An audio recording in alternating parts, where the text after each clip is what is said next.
Olá pessoal, seja bem-vindo ao podcast Catalisadores. Esse que é o nosso espaço para a gente conversar sobre missão, igreja, cultura.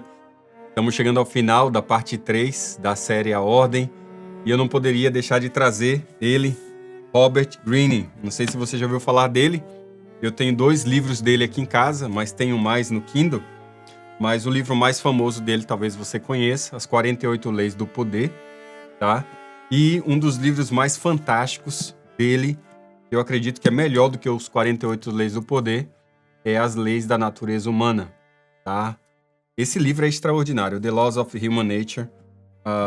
Eu li esse livro recentemente e realmente é um livro poderoso. E eu vou dizer por quê. Nesse episódio especificamente, nós vamos trabalhar sobre mentalidade do poder, a natureza humana e o desafio à ordem profética. Eu quero iniciar falando um pouco sobre a sedução do poder e a crise da autoridade. Eu digo isso porque nós vivemos em uma era de desconfiança sistêmica. Instituições elas são vistas com muito ceticismo, lideranças religiosas são questionadas e o ideal de virtude pública, ela, de certa maneira, parece ter sido substituído por uma estética de autopreservação e manipulação. E é nesse cenário, obviamente, que as obras de Robert Greene encontram um solo fértil para crescer, combinando a observação histórica, um certo tipo de cinismo renascentista e também psicologia comportamental. Greene ele se apresenta como o realista do poder, né? Seus livros, principalmente esses 2, As 48 Leis do Poder e As Leis da Natureza Humana, não são apenas manuais de ética, tá, pessoal? Mas guias de sobrevivência nas selvas institucionais. E ele parte da premissa de que as pessoas são movidas por inveja, são movidas por medo, por desejo de dominação e de autoproteção. E diante disso, o conselho dele aqui é bem claro. Se você não aprender a manipular, você será manipulado.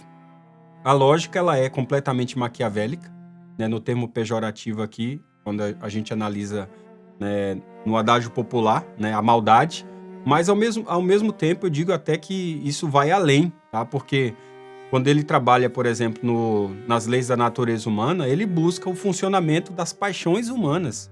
Vai além, pessoal. Quer saber das paixões, das fraquezas universais e dos mecanismos que moldam o comportamento coletivo. Não se trata mais apenas de como vencer no jogo do poder, não, mas de como entender e explorar o outro. E aí o ser humano é apresentado como um feixe de desejos ocultos e racionalidades previsíveis, né? Um tipo de rebanho de impulsos que pode ser conduzido por quem dominar os códigos da natureza humana. É basicamente assim que ele trabalha. E essa visão, embora envolta em elegância literária, representa uma ruptura frontal com a cosmovisão bíblica.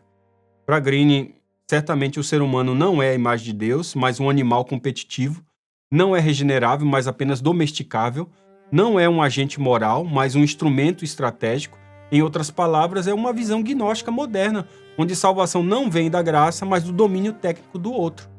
E é exatamente diante disso que nós precisamos perceber a sombra que ronda a igreja. Greene, gente, é um alerta para a nossa eclesiologia. Acredite nisso que eu estou falando. É um alerta para a nossa eclesiologia. E esse episódio eu espero deixar isso bem claro para você. Embora escrito com foco no mundo dos negócios, da política e da arte, né? Bem foco. Se você até ver entrevistas dele no YouTube, ele vai dizer que, inicialmente, esse livro foi escrito para ajudar as pessoas a se proteger de manipulação. Mas eu acho que o efeito foi o contrário. As pessoas usam o livro dele exatamente para manipular. Tá? Os livros dele vêm sendo utilizados, direto ou indiretamente, como inspiração para a atuação de alguns líderes, inclusive até eclesiásticos. E, ao meu ver, isso é trágico, né? O fenômeno ele é sutil e ele é real, tá, gente? Ele é real. Técnicas de manutenção de imagem que muitas vezes são aplicadas. E aí você vai ver gestão de narrativas, controle de crise e manipulação de expectativas que passam a fazer parte do repertório de certos setores religiosos. E a gente também corre esse risco dentro do contexto adventista. O perigo, ao meu ver, é duplo. O primeiro, porque essa mentalidade ela neutraliza a teologia do serviço e transforma a liderança espiritual em um jogo de influência. E em segundo lugar, porque insinua que o princípio do reino não é suficiente para manter a ordem, né? Não é suficiente para conquistar os corações ou sustentar a autoridade. Assim, o pastor vira gestor de crise, gente. o administrador vira um técnico de recursos humanos e o evangelho se transforma em uma narrativa de autoajuda pública. A Igreja Adventista do Sétimo Dia possui um sistema de governo representativo, pessoal. Esse tem sido o meu esforço durante toda essa série aqui, clarificar esse sistema de governo representativo para você. Muita gente vai dizer assim, Alex, eu sempre ouvi que o sistema da igreja é um sistema representativo, não é episcopal, não é congregacional, né, não é presbiterial. Então, o que é o sistema representativo? Essa série é para isso aqui, tá? Porque o sistema representativo, ele é um sistema equilibrado entre vocação pastoral e responsabilidade organizacional. É uma estrutura, gente, descentralizada, colegiada e doutrinariamente alinhada à verdade revelada. O seu objetivo não é a eficiência secular, mas a fidelidade escatológica. O que Green propõe, porém, é completamente diferente. É que toda estrutura humana, inclusive eclesiástica, acaba refém da natureza humana e que, por isso, o jogo do poder é inevitável. E aqui, gente, emerge a tensão fundamental. Será que a igreja deve se resignar à lógica do mundo? Ou será que sua missão é resistir com coragem profética à instrumentalização da verdade e da liderança? E eu posso garantir a você que a resposta não está nos conselhos de Green, mas acima de tudo está no Evangelho. Então, se você analisa as leis do poder desse livro, desse camarada aqui, se você pegar a primeira lei aqui, ó, não ofusque o brilho do mestre. Essa é a primeira lei que ele diz. Nunca ofusque o mestre. Sabe o que trata isso aqui? Isso aqui trata-se de um convite à bajulação estratégica.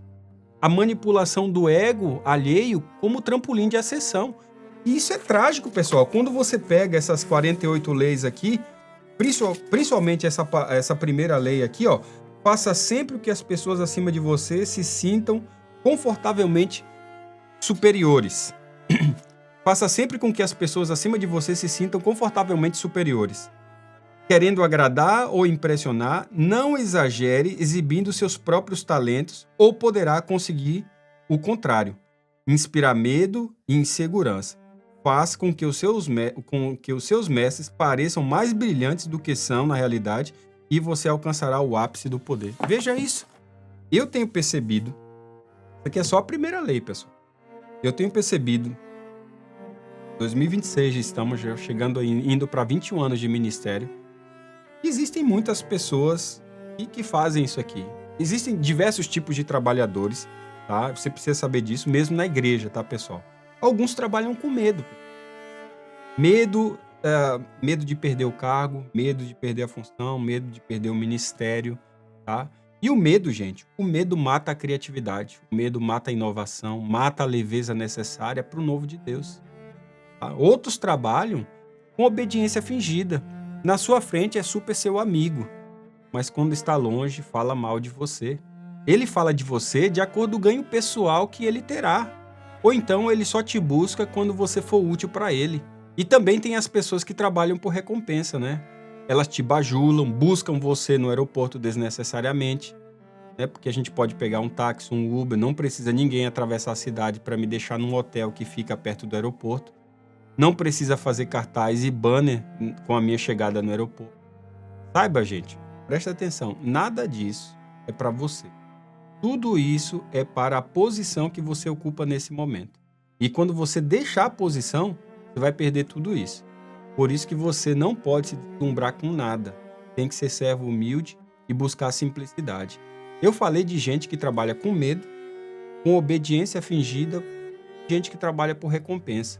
E também tem aquelas pessoas que trabalham por dever, né? Eu recebo meu salário, então eu vou fazer o que é solicitado. Em todos esses casos não existe real liderança, apenas um gerente, um manager de atividades. Nada aqui, gente, é feito por causa de significado, paixão, convicção, que envolve cabeça, coração e mão. Você, de fato, lidera quando você tem pessoas que trabalham por causa, por significado, por propósito. E faça chuva ou faça sol, ela se mantém no propósito, porque o propósito é maior. Green, entre outras leis, ele trabalha a ideia de que, por exemplo, ele sugere que você tem que dissimular intenções, né? Isolar alvos, manter o controle simbólico, usar o medo como ferramenta, criar dependência emocional e jamais revelar fraquezas. Muitas dessas estratégias ecoam certamente com os discursos de Lúcifer no céu, né? Eu subirei, né, acima das mais altas estrelas, serei semelhante ao Altíssimo. O pecado original da vaidade é aqui transformado em virtude gerencial, tá, pessoal? Quando você lê esse livro aqui. Não há lugar para cruz, nem arrependimento, nem perdão ou sacrifícios. Apenas controle. E esse controle deve ser mantido mesmo que se sacrifique a verdade. Quando você pega esse livro aqui, ó, As Leis da Natureza Humana, The Laws of Human Nature, quando você pega esse livro aqui, é um livro profundo esse livro, e ele vai mais ainda, ele vai mais longe na mentalidade ao diagnosticar as paixões humanas como ferramentas de dominação.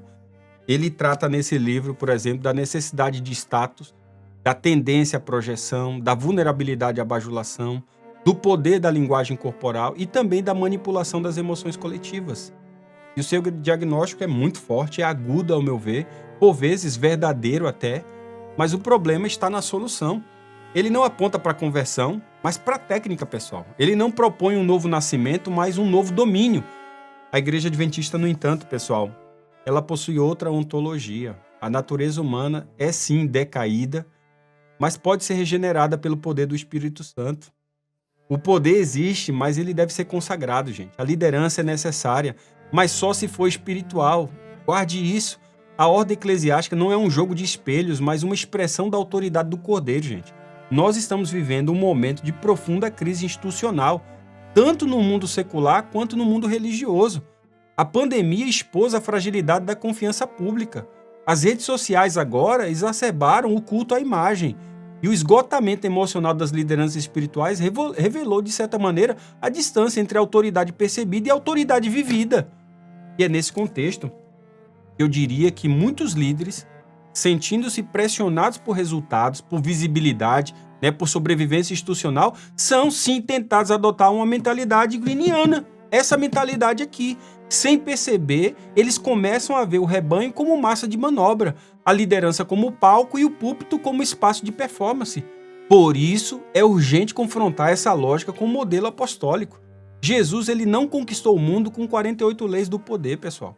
Ele venceu com a cruz. Paulo ele não liderou as igrejas com manipulação emocional, pelo contrário, ele as pastoreou com lágrimas, com cartas, com orações e muitas vezes com açoites. A liderança profética é, por definição, gente, completamente contracultural. E essa série, exatamente essa série, foi criada exatamente para isso. Para relembrar que o sistema de governo da Igreja Adventista não é uma burocracia, mas é uma resposta escatológica à confusão dos reinos deste mundo. Não é um modelo humano funcional, mas uma estrutura profética que carrega a missão do remanescente. E que por isso mesmo, gente, não pode ser contaminada pelo espírito de manipulação, vaidade, controle ou teatralidade, como a gente vê em muitos contextos aí. Eu quero focar nessa parte aqui, trabalhar um pouco mais sobre as 48 leis do poder, porque ao mesmo tempo é um diagnóstico e um desvio, né, pessoal? As 48 Leis do Poder é o livro mais conhecido de Robert Greene, é uma espécie de O Príncipe contemporâneo que reúne máximas políticas extraídas de histórias de imperadores, cortesãos, traidores, diplomatas, de artistas. Foi publicado em 1998, tornou-se um best-seller global, usado desde salas de reuniões a bastidores de igrejas em alguns lugares, eu já vi. E aqui reside o problema, porque ao organizar um livro como um manual de sobrevivência para quem deseja manter ou conquistar o poder, Greene, sim, ele apela a uma leitura cínica da condição humana. A ideia central é o jogo do poder inevitável, portanto, jogue melhor que os outros. E para líderes religiosos que enfrentam a pressão institucional, hoje mais ainda pressão emocional e espiritual do cargo, o livro até pode parecer um manual de lucidez realista, mas o seu uso dentro da comunidade de fé representa uma ameaça profunda, ao meu ver. E deixe-me explorar algumas dessas leis de Greene e também mostrar os seus contrastes com a liderança espiritual do sistema adventista para fazer mais sentido para você. Como eu disse para você, a primeira lei dele aqui, primeira lei é não ofusque, a primeira lei é não ofusque o mestre, não ofusque o brilho do mestre. É a primeira lei dele, tá? E aqui é interessante porque quando ele sugere isso, a lei número 1, ele sugere que ao lidar com superiores, nós devemos ofuscar os nossos talentos, sublinhar a grandeza alheia e manipular o ego do líder para obter espaço. Ó que desgraça! O elogio estratégico é visto como arma, pessoal, aqui. Eu cansei de ver isso, simplesmente patético isso, tá? Isso é patético, mas é real em muitos espaços. O contraste bíblico aqui é absurdo, porque a liderança bíblica, especialmente na tradição apostólica adventista, ela não se sustenta em manipulação emocional, mas em verdade e mutualidade, pessoal. Paulo não bajula Pedro, mas o corrige em amor. Ellen White reprova o culto à personalidade, alertando sim contra o orgulho institucional. Na igreja adventista, pessoal, o governo representativo ele não é piramidal no sentido político. O voto ele é colegiado e os cargos não são monárquicos, gente. Alguns precisam entender isso. Quando o líder depende de bajuladores para se manter, é sinal de que há decadência espiritual. Se você pegar, por exemplo, a lei número 11 aqui, vou pegar aqui. Essa é uma lei interessante, porque ele vai dizer assim, na lei número 11, ele aprenda a manter as pessoas dependentes de você. Essa é a lei número 11. Aqui ele propõe que o verdadeiro poder está em criar dependência. O líder ele não compartilha conhecimento, ele não forma sucessores e ele não delega plenamente. Ele segura as coisas. Ele cria vínculos de necessidade. E isso tá cheio, tá, pessoal? Líderes considerados o máximo para um monte de gente, mas quando saem deixam um vácuo enorme, porque eles não prepararam ninguém, tá? O medo da sombra não permite isso. E em muitos casos, todos à sua volta mudam ou vão embora, menos ele. Ele continua lá. E na liderança adventista, pessoal, essa é a lei número 11 aqui. Isso é absolutamente contrário ao espírito de discipulado, de mentoria, de desenvolvimento de novos líderes. O modelo de Jesus era formar 12 homens que superassem em alcance. Ele mesmo disse que vocês vão fazer coisas ainda maiores, principalmente por causa da extensão das coisas que os discípulos fizeram. Enquanto Jesus se concentrou mais na Judéia, né, Jerusalém, os discípulos foram até os confins do mundo. Paulo, ele discipula Timóteo para substituí-lo. E Ellen White clama por líderes que saibam partir e deixar o legado. Esse diagnóstico ele é muito atual, gente, porque quando líderes locais ou administradores temem ser substituídos, eles evitam formar pessoas, eles criam dependência emocional ou institucional e perpetuam-se no cargo. Não é sabedoria, pessoal. Isso é sintoma de uma teologia disfuncional do poder. Eu me lembro quando eu cheguei aqui nos Estados Unidos para trabalhar, 3 anos e meio atrás, né, e eu saí da União Sul-Brasileira depois de 9 anos como departamental da União e vim aqui para ser departamental aqui na Southern New England Conference, uma conferência relativamente grande, com 65 distritais, pastores distritais. Eu lembro que numa viagem com o presidente, o pastor Bob Falkenberg, ele virou assim para mim, nós dois estávamos no carro e ele me perguntou, Alex, qual que é o seu sonho para a nossa conferência? E eu lembro que eu respondi assim para ele, Pastor, my dream here to become unnecessary in 5 years. Meu sonho aqui é me tornar desnecessário em 5 anos. Daqui a 5 anos, chegar ao ponto dessa conferência não precisar mais de mim aqui. E para isso acontecer, você sabe, eu tenho que investir em pessoas que possam me substituir e fazer melhor. Eu lembro que eu pedi a Deus para ele me mostrar um pastor que eu pudesse investir mais do meu tempo, compartilhar mais a minha vida. E Deus me mostrou um pastor aqui, tá, da conferência, o Kevin, ele é americano. E eu comecei a dedicar mais tempo para ele. Trouxe ele na minha casa, fui na casa dele, viajamos juntos muitas vezes. Levei ele para a conferência de plantadores na Flórida. Ele passou a facilitar nas residências, plantou a igreja. E depois de 1 ano, quando eu fui nomeado como vice-presidente da associação, nós colocamos ele como coordenador de plantação de igreja da conferência. É disso que nós estamos falando, gente. É disso que nós estamos falando. Ele tem uma outra lei, que eu acho que é a Lei 16, é uma lei interessante também. E ele fala aqui. Por que que essa lei é interessante? Ele diz assim, deixa eu pegar aqui. Use a ausência para aumentar o respeito e a honra. Ele fala assim, ó, circulação em excesso faz os preços caírem. Quanto mais você é visto e escutado, mais comum vai parecer. Se você já se estabeleceu em um grupo, afastando-se temporariamente se tornará uma figura mais comentada, até mais admirada. Você deve saber quando se afastar. Crie valor com a escassez. Ele orienta a manipular a presença, pessoal. Afastar-se para gerar escassez simbólica e valorizar a imagem. Essa estratégia já foi notada no culto às celebridades, né? mas também muitas vezes pode penetrar o mundo eclesiástico. Pastores que só aparecem para pregar, líderes que se ausentam para manter a mística, né? E quanto mais distante, mais mistério. E quanto mais mistério, mais endeusamento. Por isso que alguns são quase inacessíveis. Assim, eles podem manter a aura de superlíderes. Isso é bem comum, principalmente nas realezas. Mas o ministério não é de realeza. O modelo adventista vai na contramão disso. O pastor está entre o povo, não acima dele, gente. O bom líder está presente, não distante. Anda e conversa no meio do povo. Jesus estava entre os discípulos. Paulo fazia tendas e pregava. Ellen White visitava as igrejas locais. A ausência programada como manipulação é teatro, gente. Não é ministério, não. Na lei de número 3, essa é uma lei... Deixa eu ver aqui. Lei de número 3.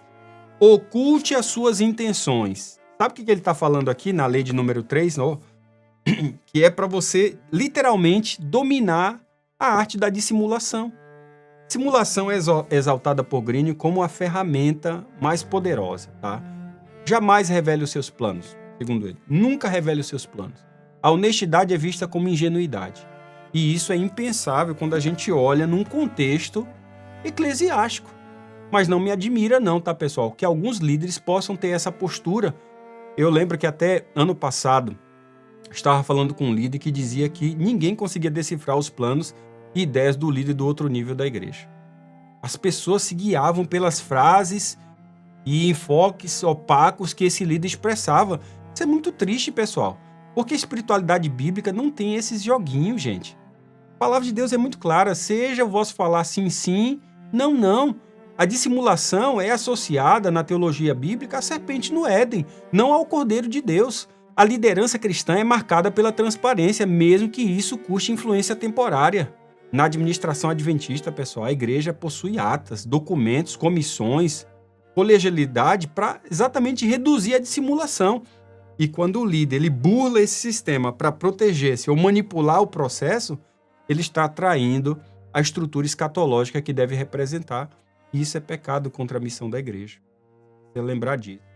Você pegar a lei 23 aqui, deixa eu pegar aqui direto no sumário.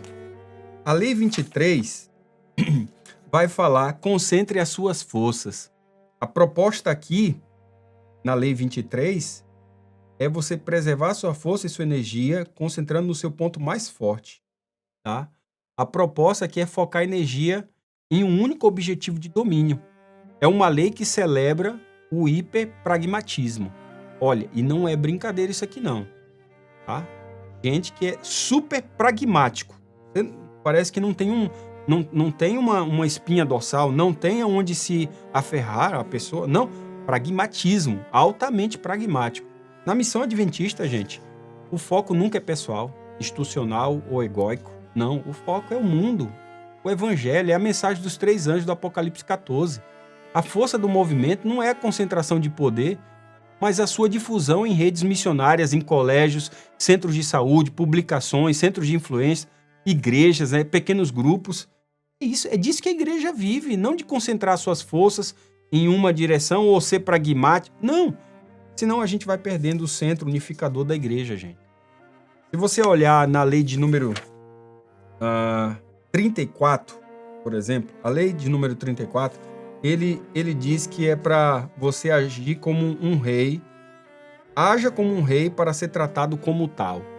Ele recomenda portar-se com realeza, tá? Você tem que gerar uma aura, você tem que fingir confiança, você tem que criar ritual. O perigo na igreja aqui é muito forte, porque essa teatralidade reduziu alguns líderes religiosos, tá, gente? Aí o púlpito vira palco, o discurso vira performance, a roupa virou símbolo de superioridade. Não pode aparecer sem terno, né?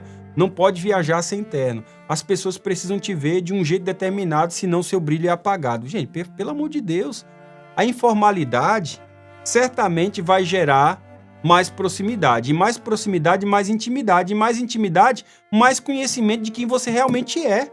Por isso que muitos não podem dizer nem sequer que tem um amigo, né? Um somente. Mas a liderança espiritual bíblica, gente, não se reveste da realeza terrena. Ela se despoja. João Batista se vestia com pele, gente. Paulo sofria naufrágio. Jesus montou num jumentinho. A gente precisa lembrar dessas coisas. E a igreja adventista, ela não é a igreja que vive de aparência. O uso da autoridade pastoral deve ser revestido de humildade visível. O poder não é afirmado por título, gente, mas pela coerência, acima de tudo, com Cristo. Se você pega aqui, por exemplo, deixe-me ver outra lei. Lei 25. É uma lei que diz que você tem que se recriar constantemente. Essa aqui, gente, é a lei do marketing pessoal, né? É a lei do marketing pessoal. Você tem que se reinventar para manter influência. Tem que mudar de aparência, de discurso, de imagem. Você tem que gerar fascínio. Nunca seja previsível. Quando falar, você tem que expressar as ideias como uma entonação performática, né? Tem gente que fala até com melisma na voz. Não é possível que a pessoa fale assim o tempo todo, né? Pregue, fala de forma natural, sem teatro, sem melisma, nem voz, nem choro forçado e nem fundo musical apelativo para arrancar uma erupção de sentimentos que se dispersam logo que o serviço de culto acaba. O chamado, gente, é para a gente ser o oposto do fascínio, da imagem artificial ou do discurso baseado em frases de efeito. Se você olhar eclesiologicamente, a igreja adventista é, por definição, uma igreja que crê na reforma contínua, gente, mas com base na verdade imutável. O pastor não se reinventa como estratégia de influência, ele amadurece no espírito, gente, ele cresce. Tá?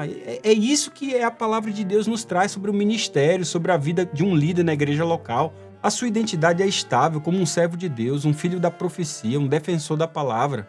E há um perigo contemporâneo muito grave nisso aqui, porque muitos líderes, influenciadores, pregadores, né, ao tentar ser relevantes, acabam se transformando em caricaturas, gente, perdendo a sua voz profética para agradar algoritmos, cliques ou mesmo palmas.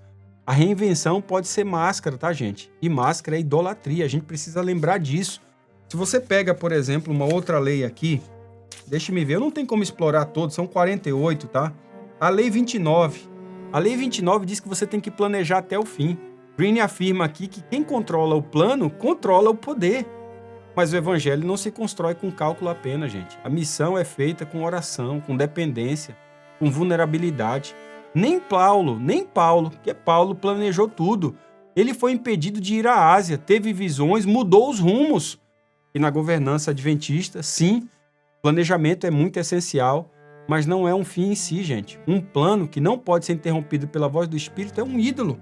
A gente precisa lembrar dessas coisas. Olha, eu não posso trabalhar todas as leis aqui. As 48 leis do poder, quando você lê esse livro aqui, é um livro maquiavélico, tá? Ele expõe com frieza o funcionamento da natureza humana não regenerada. Nesse sentido, são úteis como espelho, tá?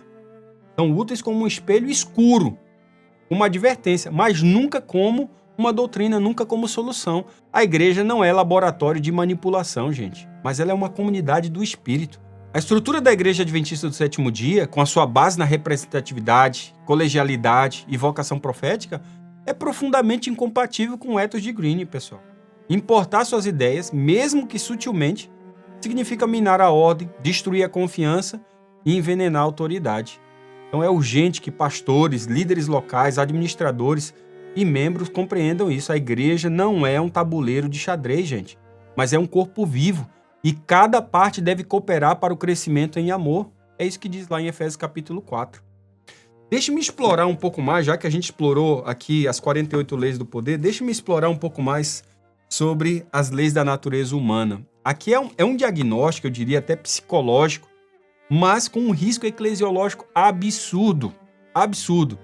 Esse livro aqui representa um deslocamento importante na obra de Robert Greene, porque menos maquiavélico e mais introspectivo, ele busca compreender e não apenas manipular os impulsos que moldam a conduta humana. E nesse caso ele vai trabalhar elementos como inveja, narcisismo, repressão emocional, conformismo de grupo, tá? Ansiedade existencial, necessidade de identidade, de segurança. E essa mudança no tom, entretanto, para mim, não elimina o risco central. Greene observa a natureza humana caída como uma realidade estática e inescapável. Sua leitura é psicológica, não é redentiva, pessoal. Ela é densa, mas ela não é regeneradora. Ela é realista, mas ela não é escatológica. E para líderes espirituais e para uma comunidade de fé, como a Igreja Adventista do Sétimo Dia, que crê na transformação radical do coração pelo Espírito, as leis de Green podem ser úteis como diagnóstico, mas são completamente perigosas como fundamento de ação. E eu quero analisar aqui algumas das principais leis da natureza humana, segundo Green, contrastando-as com o ideal de liderança bíblica e com os desafios do sistema de governo adventista.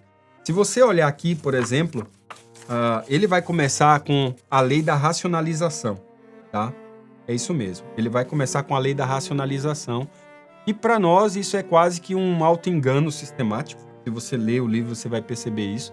Ele vai afirmar que os seres humanos não agem por razão pura, mas por impulsos emocionais, que depois racionalizam com argumentos lógicos. É o que ele chama de ilusão narrativa. Isso vale para líderes também, tá, pessoal? A aplicação adventista aqui é feroz, porque a liderança espiritual precisa constantemente avaliar os seus motivos. Isso é fundamento para nós. O auto-engano, gente, ela é uma tentação real.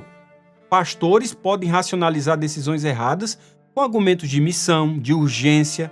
Tá? Isso pode acontecer. Administradores podem disfarçar vaidade com zelo. Por isso, a transparência, os conselhos, a oração, as comissões, a prestação de contas são salvaguardas institucionais indispensáveis para a igreja. O antídoto bíblico aqui é o reconhecimento de que o coração é enganoso mais do que todas as coisas. Por isso, gente, líderes espirituais precisam ser homens de joelho dobrado, não apenas de fala articulada. Uma outra lei que ele vai trabalhar aqui é a lei do narcisismo, tá? Aqui é a fome de reconhecimento, é a segunda lei da natureza humana que ele trabalha aqui. Ele sustenta que o narcisismo é uma força motriz universal. Todos desejam ser notados, valorizados e amados. E alguns abertamente carentes, Outros mais, eu diria, dissimulados. E no contexto eclesiástico, quando essa fome por reconhecimento invade a liderança pastoral ou a liderança da igreja local, aí começa a surgir o culto à personalidade. Nós começamos a fazer coisas que não combinam com a igreja, gente. Fazemos um espetáculo para esperar um líder da igreja no aeroporto. Na igreja local, os membros pensam que os pastores têm um acesso exclusivo a Deus. Aí, nesse caso, os sermões também viram espetáculos, as redes sociais se tornam vitrines e os membros tornam-se seguidores. Aí o pastor não é mais servo, mas é estrela. Que loucura que nós chegamos, gente. O sistema adventista é completamente diferente dessa lógica. A lógica representativa resiste ao narcisismo quando aplicado corretamente, tá? Os cargos, eles são temporários, gente. A autoridade é colegiada e o líder está sempre em avaliação espiritual, mesmo quando há brechas, especialmente nas igrejas locais, o narcisismo ele pode florescer disfarçado de liderança forte. Muitas vezes eu já me perguntei, não uma nem duas, por que alguns falam que determinada pessoa é forte, é um líder forte. Em alguns casos, raramente estava associado ao seu compromisso com o diálogo, com a oração, com a missão. Na maioria das vezes, era a sua persuasão, era a sua capacidade de articular, de tomar decisões. E a resposta profética, como diz João Batista, é completamente diferente. Convém que ele cresça e que eu diminua. Essa, gente, é a antítese perfeita ao narcisismo ministerial. A terceira lei aqui é a lei que ele chama de repressão emocional. Aqui, gente, você vê as sobras do caráter, tá? Ele mostra que muitas atitudes são motivadas por impulsos reprimidos. O excesso de controle, por exemplo, pode revelar insegurança interna. Essa postura messiânica pode esconder a baixa autoestima. Certamente, isso acontece mesmo. Tem pessoas que não gostam de serem questionadas, ainda que seja por coisas simples. E no contexto latino-americano, principalmente, isso é tomado até como algo pessoal e aí você se torna um alvo. Líderes com baixa autoestima tendem a serem mais top-down, de cima para baixo, verticalizado. Eles até podem fazer diálogo, mas geralmente é nos bastidores, não no público. A figura do homem e dessa mulher forte precisam estar em evidência, assim há pouco questionamento. As perguntas irritam e as opiniões contrárias são interpretadas como oposição pessoal. E quem tem autoestima baixa normalmente tende a dar pouco espaço. E o seu terror é exposição. Por isso, talvez essa lei seja uma das mais nocivas, ao meu ver, ao sistema representativo de governo da igreja, que exige deliberação, diálogo, o contraditório respeitoso, opiniões honestas e pontos de vista divergentes, todos focados, sim, no crescimento da causa de Cristo. Na igreja, gente, líderes que não fizeram a sua jornada de cura emocional podem sim projetar suas feridas no exercício da autoridade. A rigidez extrema, a ausência de diálogo, o medo de ser substituído, tudo isso pode ser sintoma de repressão emocional e Greene ele vai diagnosticar aqui nessa terceira lei, tá? Mas há um caminho superior, gente. Isso não está no livro dele, mas está na palavra de Deus. A teologia adventista, ela crê na cura do caráter, na santificação progressiva, na restauração da imagem divina. O ministério não é lugar de esconder as feridas, mas de curá-las, gente. A liderança espiritual não é performance, mas vocação atravessada pela cruz, amém? Creia nisso. A quarta lei aqui é a lei que ele vai trabalhar, a lei do conformismo social. É o medo de romper com o grupo, né? É o medo de romper com o grupo. E Greene, ele afirma que a maioria das pessoas moldam suas crenças e comportamentos com base no grupo a quem pertence. Poucos têm coragem de ser, vamos assim dizer, diferentes, né? Quando eu falo diferentes, eu não me refiro aqui ao dissidente da doutrina. Eu me refiro àquele que tem coragem de pensar e expressar de maneira respeitosa pontos de vista diferentes com o objetivo de ver a missão de Deus expandir. E quando esse comportamento de grupo aparece na liderança adventista, isso pode gerar líderes omissos, né? Administradores que, mesmo percebendo desvios doutrinários, culturais ou litúrgicos, não agem por medo de parecer radicais ou liberais, né? Ou pastores que, por temor de perder a aceitação, não confrontam pecados evidentes ou são seletivos a determinados grupos de pessoas. O desafio escatológico aqui é grave, gente. A Igreja Adventista é um movimento remanescente, por definição, não conformista. A sua liderança ela deve formar homens e mulheres com coragem de contrariar o espírito do tempo e afirmar a verdade presente. Ninguém está imune a errar, gente. Ninguém pode aqui se julgar de que está acima de todos. Ninguém aqui pode arrogar que não tem problema. Mas a questão é quando o conformismo toma conta e a passividade toma o lugar do compromisso de fazer o que é certo simplesmente porque é certo. Eu sei que isso na liderança cobra um preço alto, gente. Um preço alto. Fazer o que é certo pelo que é certo cobra um preço alto. E se manter íntegro diante de Deus e de sua consciência é um dos maiores valores de um líder. Creia nisso. E esse é o nosso chamado diante da igreja. Ellen White foi claro, o maior perigo para o povo de Deus é o silêncio quando a verdade está em jogo. Isso é fortíssimo, gente.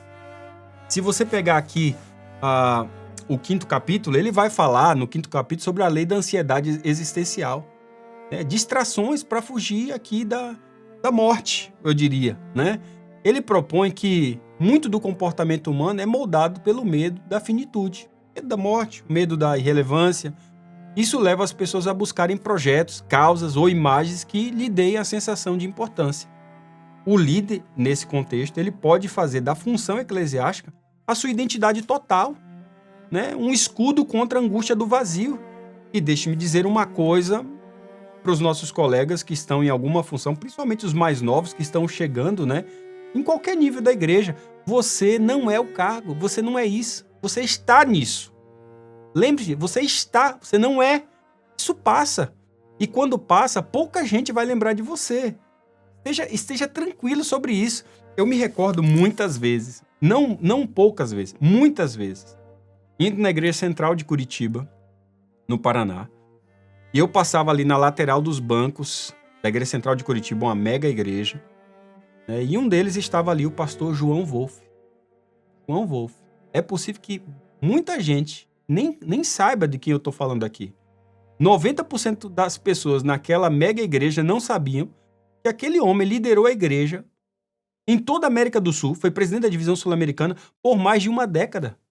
Ele estava ali, na simplicidade de um adorador, com seus netos e bisnetos, mas pouca gente sabia de sua história.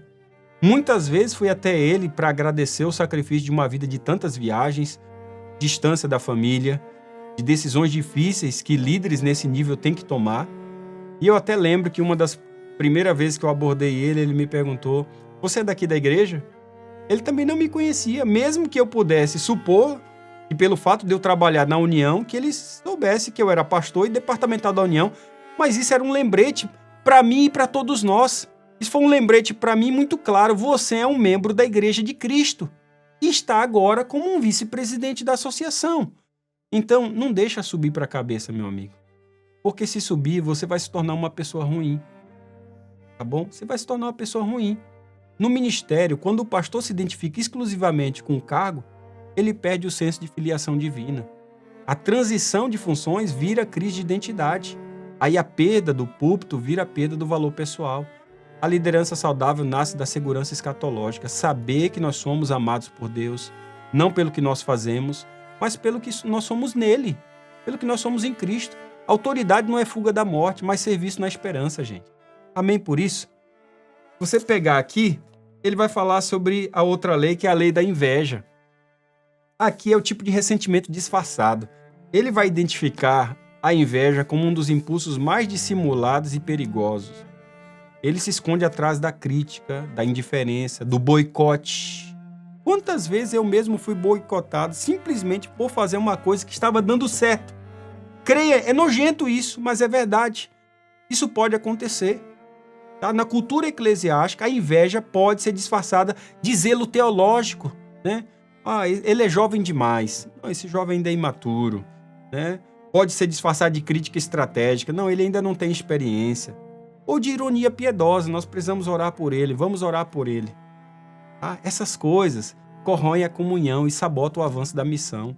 Quando alguém diz assim, Deus me revelou, Deus falou comigo, né? Aí se prepara, né? Se prepara. Porque se Deus falou diretamente com ela, quem pode refutar suas ideias? É uma falsa autoridade espiritual, gente. Uma vez até eu falei para um colega, né? Quem é a sua cobertura?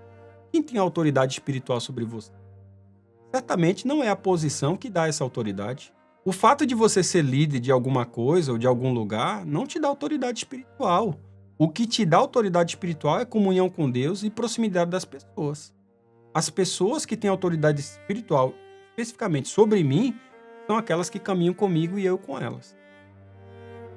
E a Igreja Adventista propõe para nós aqui uma cura, gente. A comunhão verdadeira nasce do reconhecimento dos dons alheios. Creia nisso. A comunhão verdadeira nasce do reconhecimento dos dons alheios. O sistema representativo é belo porque ele abre espaço para os múltiplos talentos florescerem. A inveja, gente, ela destrói isso. O amor honra os dons do outro. Faz sentido para você? Uma outra lei que ele trabalha aqui é a lei do rebanho. É o comportamento coletivo acrítico. Tá? O comportamento sem nenhuma análise. Ele vai analisar como grupos eles podem adotar crenças absurdas quando se tornam bolhas sociais. É um fenômeno que vai da política e, creia, chega nas igrejas também. O perigo na igreja é absurdo aqui, porque o institucionalismo acrítico, sem análise, é tão nocivo quanto o individualismo rebelde, gente.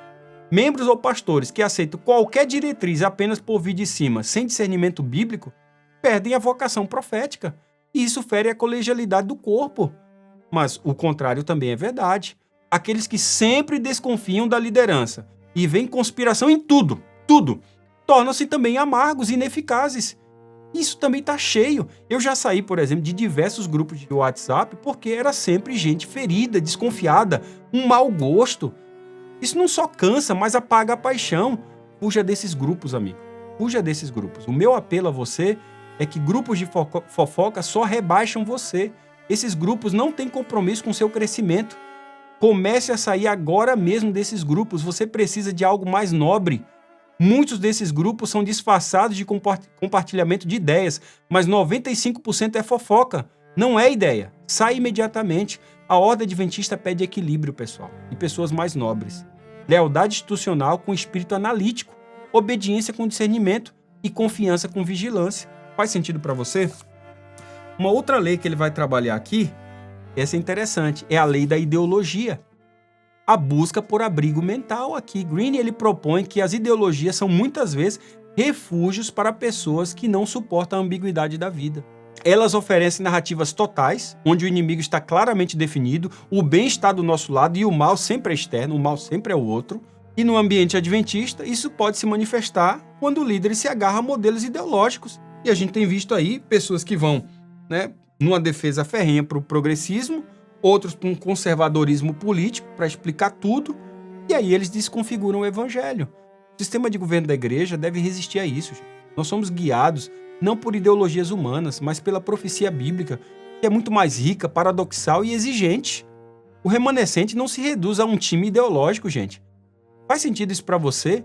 Então, por favor, não se rebaixe ao binário da política secular, da política do país, né? De direita ou de esquerda, se Lula, se Bolsonaro, se Trump ou Obama. Por favor, gente, não entre nesse joguinho medíocre.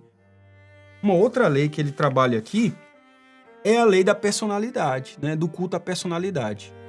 E ele descreve isso com precisão como um fenômeno até antigo. As massas tendem a projetar os seus medos, frustrações e desejos em figuras carismáticas. Vão elevando essas pessoas a um status quase que mítico. Reis, generais, né, revolucionários. Inevitavelmente pode acontecer com líderes religiosos que tornam-se recipientes simbólicos de esperança coletiva. O nome disso na história, eu já falei disso em episódios aí passados. Quando eu falo sobre a história latino-americana, o nome disso é caudilismo. É a concentração da autoridade moral, política e emocional em uma pessoa que encarna o povo, fala por ele e passa a ser vista como indispensável. O caudilho ele não governa apenas por cargos, ele governa por lealdade pessoal, por dependência emocional e por uma narrativa de que sem ele tudo desmorona. Gente, a igreja não depende de nenhuma pessoa. Nenhuma pessoa é maior que a igreja. O erro fatal nesse contexto aqui é imaginar que isso também não ocorre no nosso contexto. Na igreja, o caudilismo, ele não se apresenta com fardas ou discursos militares. Ele surge, gente, muitas vezes de forma muito mais sutil e, por isso mesmo, muito mais perigoso. É o pastor que a gente diz que é insubstituível, né? É o presidente que é ungido, é o líder que resolve tudo sozinho, é aquele cuja palavra pesa mais que votos, que comissões e processos. Pouco a pouco, a igreja deixa de confiar no corpo e passa a confiar na figura. O Espírito Santo é confundido com a personalidade forte. A missão é confundida com um projeto pessoal.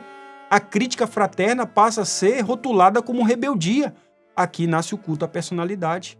E do ponto de vista espiritual, isso não é apenas um problema administrativo, é idolatria institucional, tá, gente? É quando a figura do pastor eclipsa o sacerdócio de todos os crentes. É quando o presidente da associação passa a ser mais temido do que respeitado. É quando decisões deixam de passar por comissões reais e se tornam encaminhamentos inevitáveis. Aí a lealdade pessoal substitui a fidelidade à missão. Então a igreja já não está sendo guiada mais pelo Espírito de Deus, mas por um modelo carismático de poder. A Bíblia é clara sobre isso, gente. Maldito o homem que confia no homem. Esse tipo de confiança cega, sem discernimento. Não estou falando que a gente não tem que trabalhar com confiança, não. O maior dom da liderança, de uma administração, é trabalhar no espírito de confiança. Mas não se esqueça, nós nunca podemos confiar cegamente, mas confiar com discernimento. E o Espírito de Profecia adverte repetidas vezes contra líderes que centralizam a autoridade espiritual e administrativa em si mesmo. O culto à personalidade, gente, pode até produzir resultados rápidos. Escute isso. Mas sempre cobra um preço muito alto. Por quê? Porque enfraquece a consciência coletiva, infantiliza a membresia e prepara o terreno para abusos, ainda que não intencionais. É importante dizer com honestidade pastoral, muitos líderes não planejam cair nessa armadilha. Eles não planejam isso. Ela começa com boas intenções, é zelo pela obra, tá? É desejo de eficiência, é frustração com processos lentos, é cansaço de conflitos. Aí o líder começa a decidir para evitar problemas. Depois ele passa a antecipar decisões. Logo, a comissão apenas confirma o que já foi resolvido. E quando percebe, ele já não lidera um corpo, gente. Ele substituiu o corpo. Nesse ponto, o líder também se torna praticamente prisioneiro do próprio carisma. Ele precisa ser resposta para tudo, né? Não pode demonstrar fraqueza, não pode dividir poder, não pode sair de cena sem medo de colapso. Aí, gente, o diagnóstico é claro. O caudilismo escraviza tanto quem segue quanto quem lidera. O remédio adventista é outro. Liderança colegiada e discipulado coletivo. A Igreja Adventista do Sétimo Dia nasceu por providência divina em oposição direta a esse modelo, gente. Nossa estrutura representativa, com comissões, com votos, com mandatos, com transparência, com prestação de contas, não é burocracia secular, é teologia aplicada. Eu já falei isso milhares de vezes. Cristo é o único cabeça da igreja. O Espírito Santo opera no corpo, não em um indivíduo isolado. A autoridade é distribuída, não concentrada, gente. Líderes são servos temporários, não salvadores institucionais.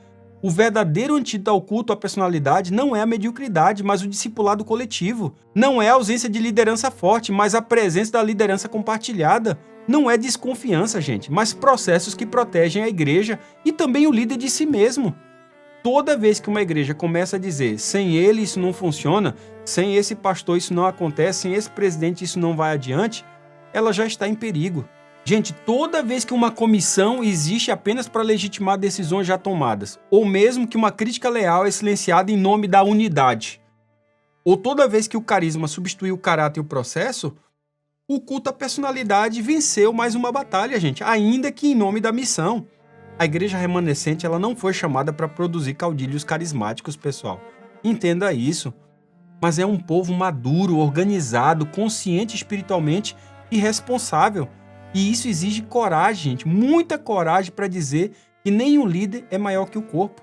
Nenhum carisma substitui o espírito. Nenhuma pessoa é a obra. Faz sentido isso para você? Esse livro aqui, ó, The Law of Human Nature, é ao mesmo tempo um espelho da condição humana e um campo minado espiritual. Greene, ele vê o coração humano como um teatro de impulsos, né? Um teatro de medos, desejos inconscientes. E ele tem razão, até certo ponto. O pecado distorce tudo. A liderança não é exceção. Mas o que o Greene nele não nos oferece, o Evangelho oferece em abundância. E oferece regeneração. A Igreja Adventista do Sétimo Dia acredita que o Espírito Santo pode sim transformar a natureza humana. Nós não somos animais racionais, somos templos em construção, somos o templo do Espírito Santo. A escatologia, gente, molda o nosso caráter. A liderança não pode se basear apenas no conhecimento da natureza humana, mas, acima de tudo, na esperança de sua redenção. É nesse ponto que a gente precisa entender alguns outros livros que eu não trouxe aqui, de Greene, tá? Onde ele fala, por exemplo, da sedução, da guerra, né, o risco do carisma desgovernado e da lógica militar na liderança espiritual. Ele tem outros 2 livros que eu não trouxe aqui, que um chama Arte da Sedução, foi lançado em 2001, e o outro As 33 Estratégias da Guerra, foi lançado em 2006. Todos esses livros completam essa trilogia de sua teologia secular de poder, né? Os 48 Leis do Poder revela a anatomia do domínio, a Arte da Sedução explora as emoções, desejos também, fantasias como ferramentas de controle, e as 33 Estratégias da Guerra estrutura a liderança como um campo de batalha onde a astúcia, a manipulação, né, a ofensiva permanente garante a vitória. E para Greene, a sedução e a guerra não são apenas metáforas, tá, pessoal? São paradigmas funcionais. Em sua visão, o mundo não é um campo de discipulado, mas um teatro de conquista. O outro não é irmão, mas é obstáculo ou alvo. É preciso seduzir para atrair e guerrear para manter. E se a gente aplica essa lógica à Igreja do Sétimo Dia, ela não é apenas imprudente, mas ela é destrutiva. Por isso é importante analisar como esses 2 paradigmas se infiltram no universo religioso, como eles comprometem a integridade da liderança e ameaçam a ordem eclesial.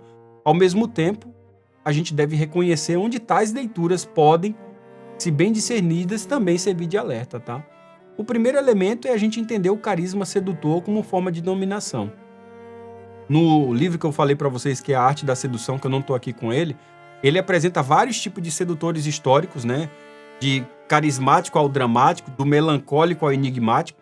Greene, ele mostra figuras como Cleópatra, como Napoleão, como JFK, né? John Kennedy, ou mesmo Marilyn Monroe, e conquistaram multidões não com argumentos, pessoal, mas com magnetismo, com narrativa, com manipulação emocional. E na igreja isso se manifesta com um carisma desgovernado. O pastor sedutor não é necessariamente imoral em seu comportamento. Preste atenção aqui. Ele é sedutor em sua prática ministerial. Ele molda o discurso para agradar. Ele ajusta o discurso teológico para manter influência. Tá? Ele fala do que é politicamente correto dizer para ser considerado um guardião da doutrina. E se ele fala de determinados assuntos, ele é automaticamente já considerado adventista raiz. Mas muitos se utilizam desse discurso, que não é conservador, tá? Mas muitas vezes legalista, para se esconder nas fragilidades, tá? Para preservar sua aura de grandeza. Ele inspira admiração, mas não santidade. Sabe por quê, gente? Porque santidade é demonstrada pelos frutos. É demonstrado pelos frutos. As consequências aqui são gigantescas. Forma muitos seguidores, mas não discípulos. Fomenta a dependência, mas não tem crescimento. E muitas vezes semeia divisão, pois toda sedução gera rivalidade, gente, gera ciúme e jogos de lealdade. O contraste adventista é radical, porque a autoridade pastoral, gente, ela é espiritual, ela não é estética, tá? Eu não estou falando que a estética não é importante, mas primordialmente ela é espiritual. Ela é baseada na fidelidade, não na fascinação. O bom pastor é lembrado pela coerência e não pela performance. É muito importante a gente lembrar isso aqui. Ele vai trabalhar também sobre a questão da sedução institucional, né? Aí a gente corre o risco de eventos, do marketing, da estética do poder.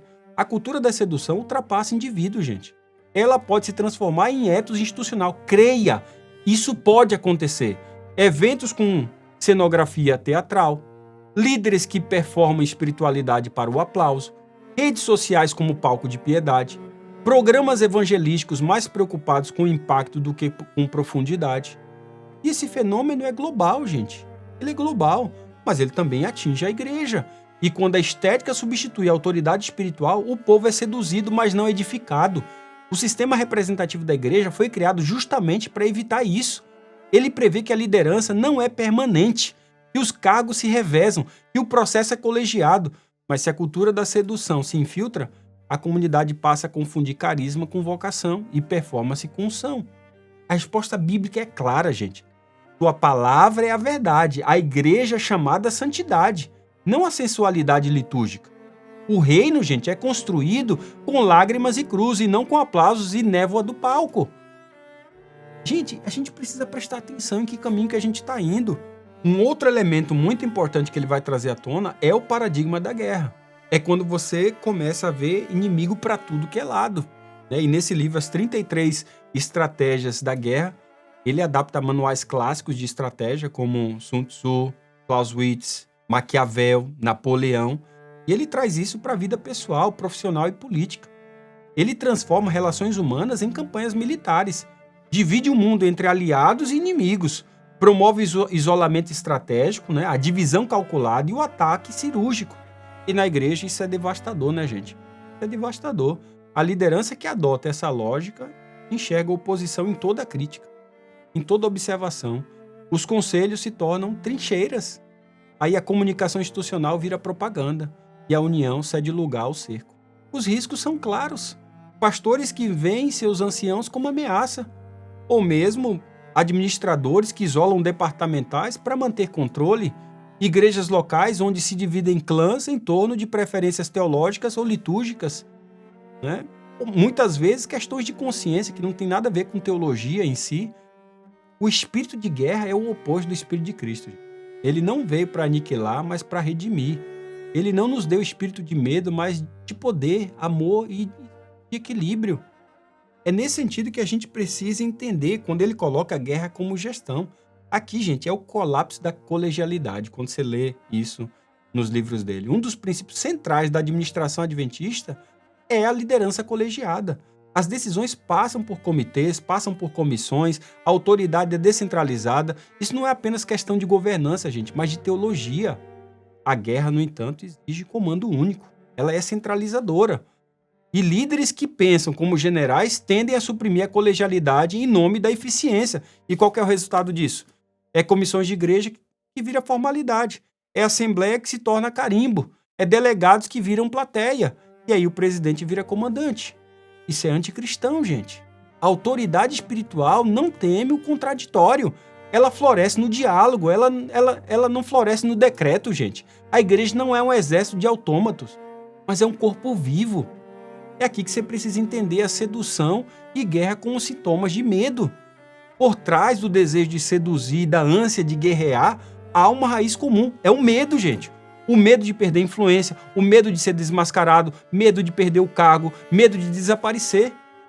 E Green, ele vai diagnosticar isso muito bem, mas ele oferece as armas erradas. Para ele é manipulação, é performance, é ofensiva, é isolamento. O evangelho, por outro lado, oferece cura, gente.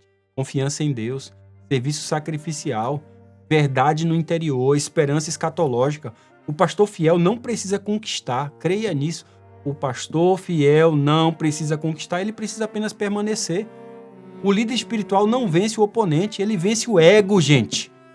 Ele não é um bola murcha e não é um bola cheia. Sabe bola cheia? Qualquer alfinetezinho já explode. Liderança adventista não é vocação de conquista, é vocação de cruz, pessoal. É por isso que nós precisamos de discernimento estratégico e não de espírito militar. Há, contudo, elementos úteis em Greene, tá?